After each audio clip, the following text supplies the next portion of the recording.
근데 이런 것도 코로나19 바이러스의 생성 능력이 2003년에 유행했던 사스에 비해서 3.2배 높다는 연구 결과가 나왔습니다. 유 교수님이 또한 생성 능력이 높다는 것은 어떤 의미인가요? 이 연구는 어제 발표를 보고 저도 원문을 다시 찾아봤는데요. 내용은 다음과 같았습니다. 이 사스 바이러스에 비해서 코로나19 바이러스에 감염된 폐 조직을 봤더니 48시간이 지난 다음에 사스는 예를 들어서 증식하는 게 뭐 10에서 20%라고 하면은 많게는 코로나19는 100%까지도 그러면 거의 한 3배 정도 바이러스가 많이 나오는 거겠죠. 그런데 실질적으로 염증의 반응 속도는 사스보다 느리거나 미미했다는 겁니다.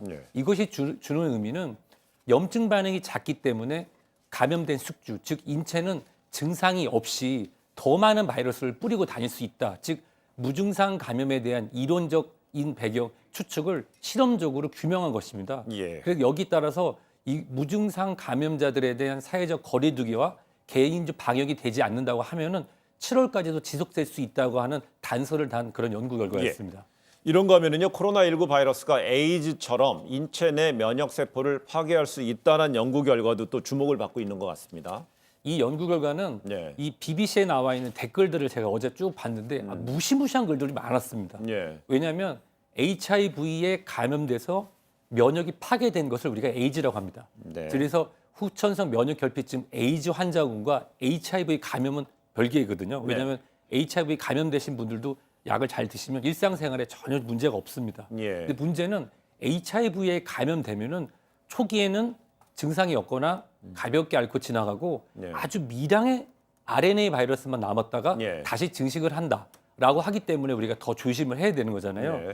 근데 지금 코로나19 바이러스에 대한 연구가 진행 중 아주 일부의 연구를 보면은 사스 코로나 바이러스에는 보이지 않는 T 세포라고 하는 면역체를 공격해서 면역을 무력화시킨다는 실험실적 보고가 있었어요. 이거 무슨 얘기냐면 일반적인 코로나 바이러스는 면역체를 악화시킨 게 아니라 면역체가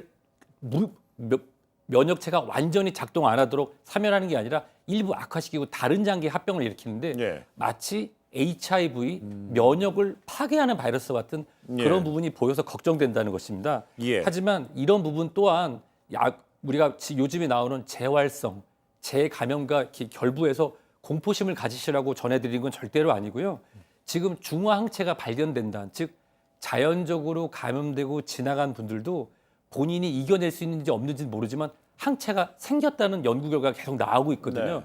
이게 연구가 동시에 나오고 있기 때문에 결국은 이후에 국내 연구에서도 혈액 검사 등을 통해서 완치, 격리 해제된 분들이 얼마나 오랫동안 중항체를 갖는지를 확인하게 된다면 이거는 그냥 일부 실험실적인 연구 결과의 하나로 단편적인 연구 결과 하나로 이해하실 수 있을 겁니다. 근데 이런 거면은요, 코로나19 바이러스의 변이도 계속 주목이 되는 부분이죠. 이런데 코로나19 바이러스가 총 3가지로 변이가 돼서 전 세계로 확산됐다는 연구 결과. 오늘 유 교수님께 연구 결과 여러 개를 질문드립니다. 네, 사실 제자들분들이 미리 주셨고 이 부분에 대해서는 여러 얘기가 2, 3주 전부터 있었습니다.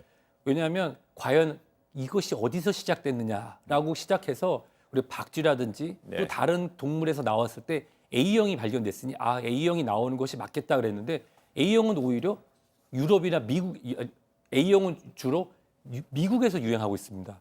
한국과 중국 같은 경우는 B형, 그다음에 이태리로 대표되는 거는 C형이 유행하고 있는데요. 여기서 우리가 알아야 되는 거는 어떤 분들이 이렇게 이해하시더라고요. 유럽에서 유행하고 있는 C형이 한국으로 다시 들어오면 이거는 큰 난리가 날 거고 정말 끔찍한 일이 발생할 거다 그러는데 이거는 확인되지 않은 뉴스입니다. 즉 이 바이러스가 변이를 지속적으로 일으킬 수 있어서 거기에 대한 이름이 다르다 이렇게 이해하시면 좋을 것 같습니다.